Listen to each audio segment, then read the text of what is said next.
Welcome to Kalkine's educational series. Today, we are exploring dividends. Curious to know about what dividends are? Now, dividends are payments that is made by the company to its shareholders, typically derived from the company's profits. They represent a way for the company to distribute a portion of the earnings back to its investors. Dividends can be paid in cash, additional shares of stock, or other forms of property. Now, let's talk about the type of dividends. First, we have the cash dividends. This is the most common form of dividend where shareholders receive a direct payment in cash. Typically, this is paid on per share basis, for example, $1 per share. Second, we have the stock dividends. So here, instead of cash, shareholders receive additional shares of the company's stock. For example, a 5% stock dividend would give shareholders 5 additional shares for every 100 shares they own. Third, we have the property dividends. These are the dividends paid in the form of property or assets other than the cash or stock. Now, these are less common and can include things like companies' products or assets. Then we have the special dividends. These are the one-time payments made to the shareholders, often as a result of exceptionally high profits or asset sales. They are not regular or recurring, unlike typical cash dividends. The fifth one is the preferred dividends. These are paid to the holders of preferred stocks, which typically have priority over common stock dividends.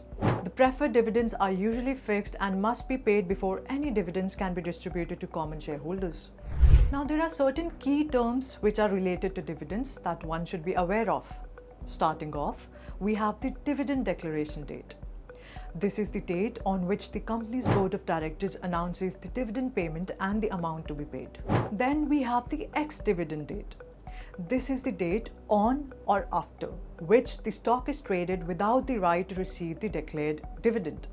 To receive the dividend, an investor must purchase the stock before this date. Then we have the record date. This is the date on which the company determines which shareholders are eligible to receive the dividends.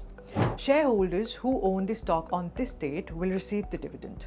Last, we have the payment date, the very important one, the date on which the dividend is actually paid to its shareholders. Now, let's discuss the importance of dividends. First, it's really important for income generation. Dividends provide a steady income stream for the investors, especially for those relying on investments for regular income, such as the retirees. Then we have return on investments. For long-term investors, dividends contribute to the total return on investment, which includes both capital appreciation and dividend income. The third point would be company signal. Regular and increasing dividends can signal a company's strong financial health and stability. It also shows confidence in future earnings and cash flow. Next, for investor attraction.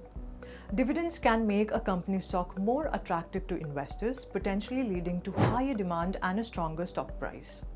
Then we have shareholder value. By distributing profits, companies return value to shareholders and can also provide a way to reward loyal investors. Now, let's understand this with an example of cash dividend.